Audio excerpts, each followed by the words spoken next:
We noticed a fire on the work floor. What am I feeling? I don't know what to say. You always think of these things, you just hope they don't happen to you, I guess.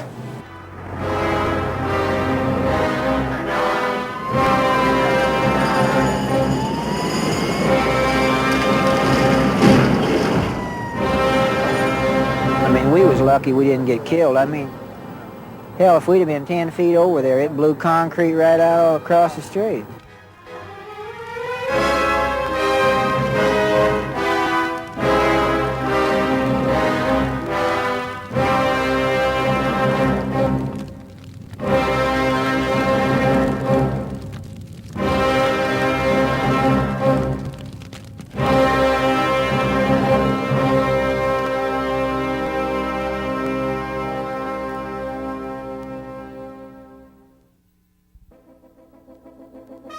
To the lay person, and many in the industry, disasters of this magnitude may be new and difficult to comprehend.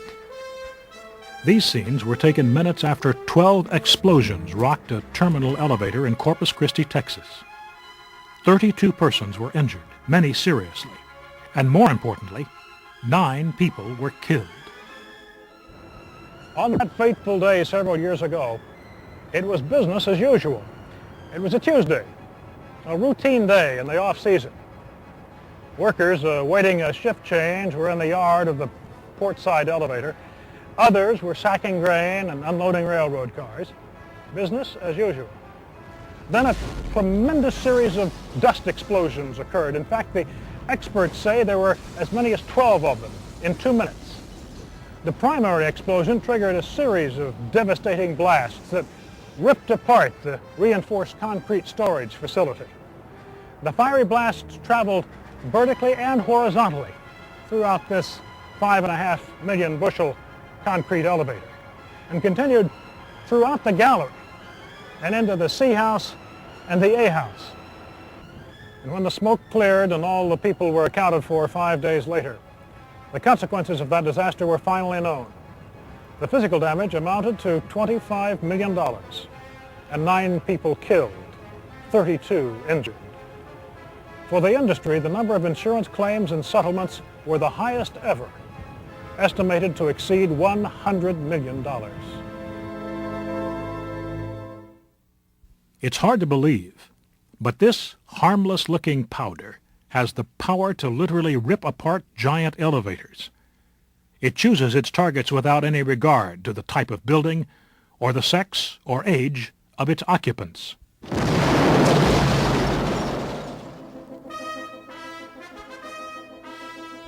The 1970s and 80s saw an acceleration in grain industry disasters in the United States. In 1976, the nation experienced 16 major grain dust explosions that left in its aftermath 19 deaths, 82 injuries, and the worst property damage ever witnessed. In 1977, a grain dust explosion destroyed an export terminal near New Orleans, injuring 9 and killing 36. The most deaths in that decade from a single disaster. As you can see here, the top half of the head house was blown away by that explosion. 5 days later, a major dust explosion occurred in a grain terminal in Galveston, Texas. 18 dead, 22 injured. This 8-story flour mill was hit by lightning, injuring 5, 1 seriously when he was caught in the direct path of a fireball moving across the roll floor. 5 workers were killed and 24 persons injured in 1982 when a series of explosions and fire devastated a 2 million bushel old wooden terminal elevator in Council Bluffs, Iowa. And 2 explosions ripped through a riverside elevator, killing 5 and injuring 3 others in April of 1988 at Joliet, Illinois. The facility was a total loss. Not all grain dust explosions occur in the United States. In 1982, a series of explosions in the elevator of a barley malt plant in Metz, France, destroyed the factory, killing 12 and injuring 5. Serious explosions have occurred in Russia, Germany, Morocco, Spain, Argentina, Thailand, Japan, and Canada. Don't be misled into believing that it's only the big grain terminals that are ravaged by grain dust explosions. In the 1980s, 77% occurred in country elevators located in the Midwest grain-producing states. Small elevators can also blow up. Many are made of wood, and they burn in a spectacular fashion.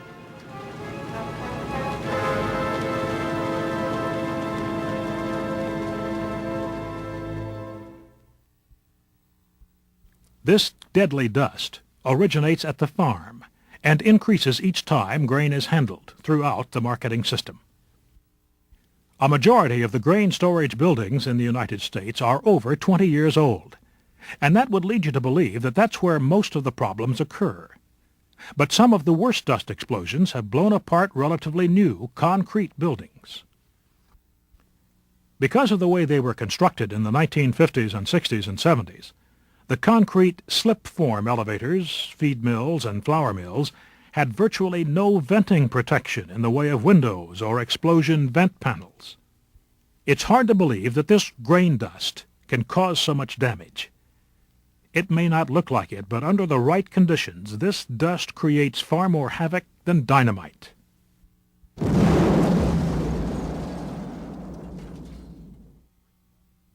Again, make no mistake. Grain dust is explosive, and it must be treated with respect. A grain dust explosion is, in simple terms, the almost instantaneous burning of very small grain dust particles in a confined space, resulting in extreme heat and pressure. To help you avoid having such explosions in your plant, here's some basic information that could save your life, your co-worker's life, the facility where you work, and your job.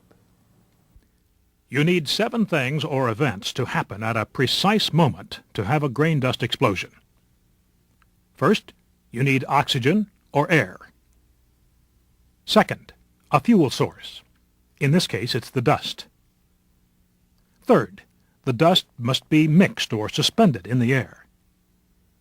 Fourth, a minimum concentration of dust is needed. Fifth, there must be an ignition source. Sixth, the dust needs to be dry. And finally, all of the elements must be in a confined or closed-in space where pressure will build up.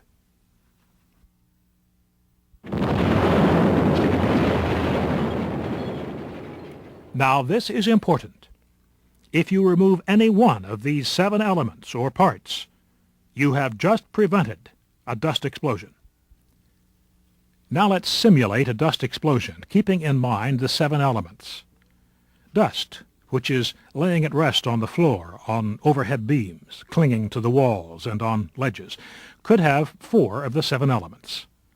At this point, it's not much of a threat. Even adding an ignition source, one of the 7 elements doesn't ignite the dust. In this simple demonstration, we'll see just how explosive ordinary grain dust can be when all of the 7 elements come together. First, we have an open container that has an ignition source, the dust itself, and an air source that will agitate or put the dust into suspension. When we mix the dust in an open space and ignite it, we get a flash fire. Now we'll repeat the demonstration, but this time we'll confine the area by simply enclosing the container with ordinary paper. Now watch what happens when we ignite the same amount of agitated dust as before, only this time it's within an enclosed space. Let's view this experiment on a larger scale as conducted by a French laboratory. Compressed air was used to create a huge dust cloud from 3 kilograms or about 2.5 gallons of grain dust. As you saw in the smaller demonstration, when you create the same dust cloud and ignite it with an ignition source, you get a flash fire, but no explosion.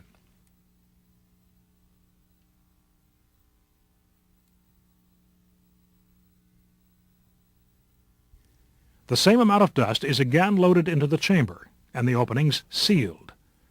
Upon ignition, you have a primary explosion with a very dangerous fireball being released. To show how a secondary explosion occurs, dust is placed outside the explosion chamber. You don't want this to happen where you work. Remember, it takes 7 things: air, dust, in suspension, a minimum concentration, ignition, dry dust, all in a confined space. Another point to remember is that dust from any organic material will explode under the right conditions. Some dusts are more explosive than others. This partly explains the massive devastation caused by grain dust explosions to any facility. The other important factor is how strong various building materials are. Ordinary window glass can only stand a maximum static pressure of 1/2 to 1 pound per square inch. Conventional studded wood construction, 1 to 2 pounds. And reinforced concrete, 2 to 8 pounds per square inch, depending on thickness and reinforcement. Research in the U.S. and Europe have shown that grain dust explosions can exceed static pressures exceeding 100 pounds per square inch.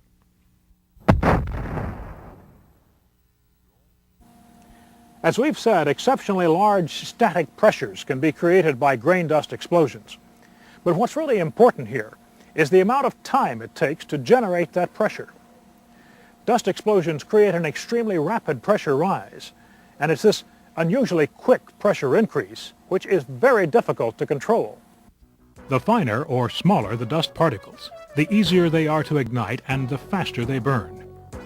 Remember, the drier the grain dust, the more dangerous. History has shown us that explosions have occurred during thunderstorms. The critical element is not how dry the air is, but how dry the grain and its dust.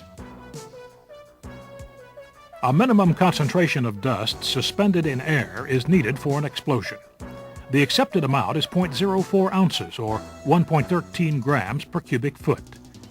If this amount of dust were sifted evenly onto 1 square foot of floor, it would barely cover the surface. That's far less than the thickness of 1 U.S. quarter. And this is a minimum. Anything beyond this can be more dangerous. Now, in a typical storage or processing facility, you've got plenty of air. And when the plant's operating, there's likely to be some dust in suspension, especially in and around receiving and conveying systems and processing equipment. And in all facilities, there are many potential sources of ignition.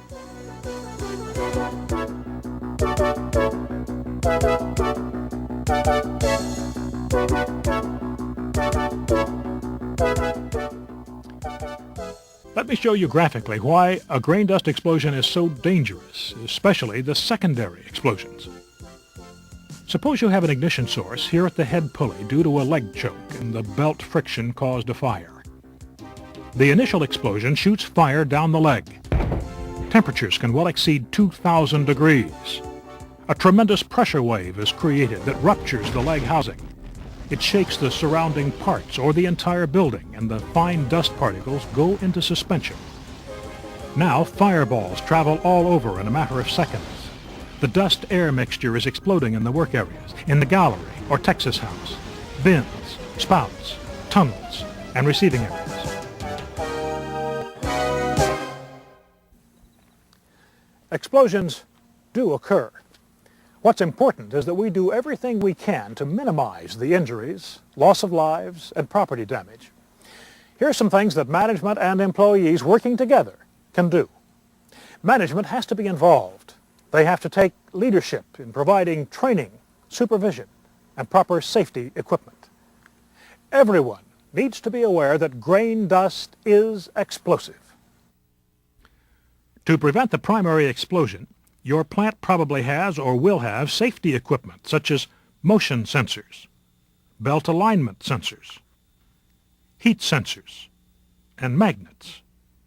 For your safety, a good preventative maintenance program can be carried out 365 days a year to minimize housekeeping problems and eliminate ignition sources. You know, the old saying, if it's not broke, don't fix it. But I think if it looks like it's going to break down, better get on it and get it fixed right away. It doesn't do any good to put all kinds of safety equipment in this building if the equipment is not being maintained and kept properly operating. Things like bearing monitors and motion detectors, if they're not working properly, they're not doing their job right. And it leads to people ignoring alarms when they go off. And it is of the utmost importance that if you're going to put that equipment in, that equipment be maintained and operational, working. Good housekeeping must be followed to help reduce the secondary explosions that are far more dangerous than the primary explosion. Fuel and ignition source are the two things we can control in a grain explosion. You can't have it too clean. We believe that we should clean our work areas every day.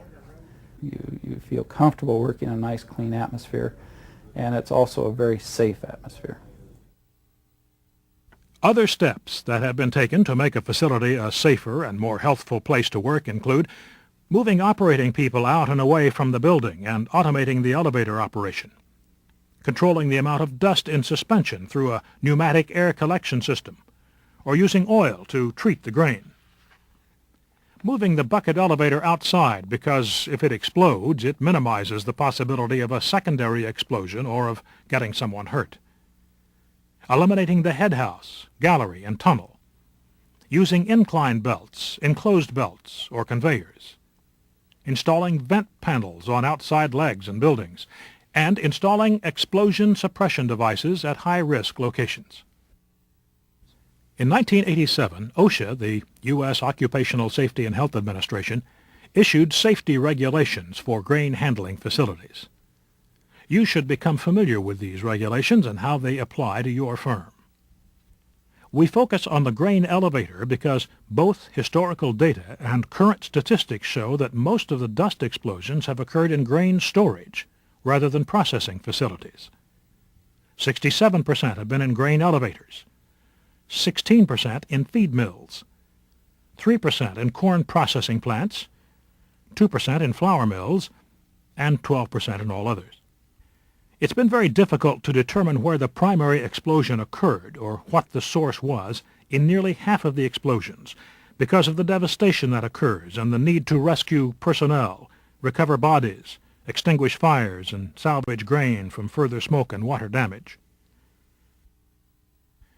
It's recognized that the bucket elevator is the most dangerous piece of equipment in grain storage and processing facilities. When operating, dust is in suspension, and in nearly all cases, researchers have found this concentration to be above recognized minimum explosive limits. Major sources of ignition in a dust explosion have been identified as welding or cutting, an overheated bearing, fire, primarily from a choked leg, improper inspection lamps, electrical malfunctions, and foreign material. It's important to follow required procedures when welding or cutting, and to include the use of a permit issued by plant management. You can't be too careful. Make sure outside contractors and maintenance employees are aware that static dust can be clinging to the inside of spouts, leg housings, enclosed conveyors, bins, and machinery. If dislodged during or immediately after welding or cutting and comes in contact with a hot metal surface, it can and has caused a primary explosion, then secondary explosions. Overheated bearings mounted flush against or partially inside the leg or conveyor housing are another common source of ignition. Proper lubrication of bearings is extremely important. Don't over-lubricate. Another major ignition source has been fires caused by a choked leg or an overloaded conveyor belt. Friction between the slipping belt and drive pulley can cause a fire in seconds, so avoid choking the leg or overloading the belt by proper feed control, and no jogging. To help prevent a fire and an explosion, make sure there's proper lagging on the head or drive pulley to ensure maximum grip and pull on the loaded belt. New technology in the form of motion sensors and belt alignment sensors offer great safety. They're designed to detect both belt slowdown due to slipping and friction caused by misalignment, thereby helping to prevent a fire or explosion. There's also one other important source of ignition for fires: smoking in a plant. Don't permit it. Electrical equipment can also ignite grain and grain dust in several ways. For example, here's something that should never be used around grain storage or processing plants. Be sure to use only approved extension or handheld lights. All lights, switches, and plug-ins should be of the approved type for the area where installed, and you should have none of these. Making sure all electrical equipment is properly grounded will further minimize the danger from an electrical malfunction to personnel and equipment. That includes proper grounding of the whole building against lightning strikes. Check your equipment and plant today. There's great concern about metal, large stones, pieces of wood, and mortar entering plants in the grain or processed material and damaging equipment or causing explosions. Proper grating can eliminate the entry of stones and wood into the elevator receiving pit. Magnets can help prevent ferrous metal from getting into your processing equipment. This provides additional protection from metal objects causing sparks or becoming heated from friction. So clean all of the magnets regularly as part of your maintenance program. A good maintenance program is essential in controlling dust, and along with housekeeping, shouldn't be put off to slack periods. We have a regular written housekeeping plan that we follow, whereby a certain portion of the elevator is cleaned every day. We don't treat the wooden elevator any much different than the concrete or the steel, with the exception of a little bit more attention paid to making sure that it is clean. Our primary thing is just a good old broom and lots of good hard work. And that's, in my estimation, is the best way to keep an elevator clean. Leaking dust is easy to see, and when you do see it, stop it. It can save time and labor in housekeeping. It takes away the fuel for those devastating secondary explosions, which can save your life. The broom is still the most common cleaning tool, while the vacuum cleaning system has the safety advantage of removing more of the fine explosive particles and is more widely used in processing plants. One practice that should be eliminated whenever possible is the use of compressed air to blow the dust off equipment and overhead ledges and pipes. Many firms are using a well-designed dust system with bag filters to capture the dust. It's your responsibility that it's maintained and works properly. As mentioned earlier, the use of edible oil sprayed on a moving stream of grain is a relatively new method being used to keep dust from becoming airborne in grain elevators and feed mills. Painting your equipment and the inside of the building with a slick surface paint can reduce the amount of dust sticking to the walls, which further reduces the danger. Safety training is necessary because lack of knowledge and interest breeds complacency, and that causes carelessness. There should be regular safety meetings for all employees to discuss problems, hazards, and emergency plans, to acquaint new personnel with policies, procedures, facilities, equipment, and for individual employees when they're assigned new job responsibilities. I guess I believe, and I believe our company believes, that safety is an attitude rather than something that you give to someone once a month in a meeting. And to establish that attitude, you've got to make the employee believe that he's a part of a team and that he can contribute to that team. All in all, safety is an everyday, every hour type of activity that every employee should be concerned with. Safety is everyone's business. It's your life, your job.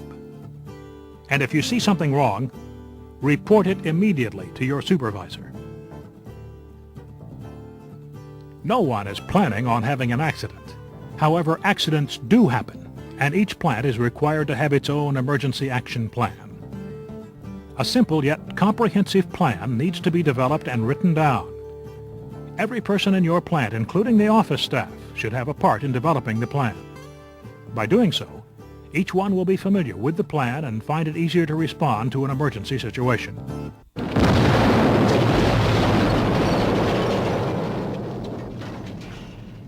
You never know when or how they will occur. Dust explosions have occurred in all months of the year, all days of the week, and often after working hours, as recorded by a television camera at 8:30 p.m., January 1988, at the Mobile, Alabama State Docks Port Elevator. 4 firemen fighting fires on the same floor miraculously survived this explosion. And in any emergency plan, it's imperative that there be cooperation with your local fire department, EMTs, hospital, police, and other supporting agencies.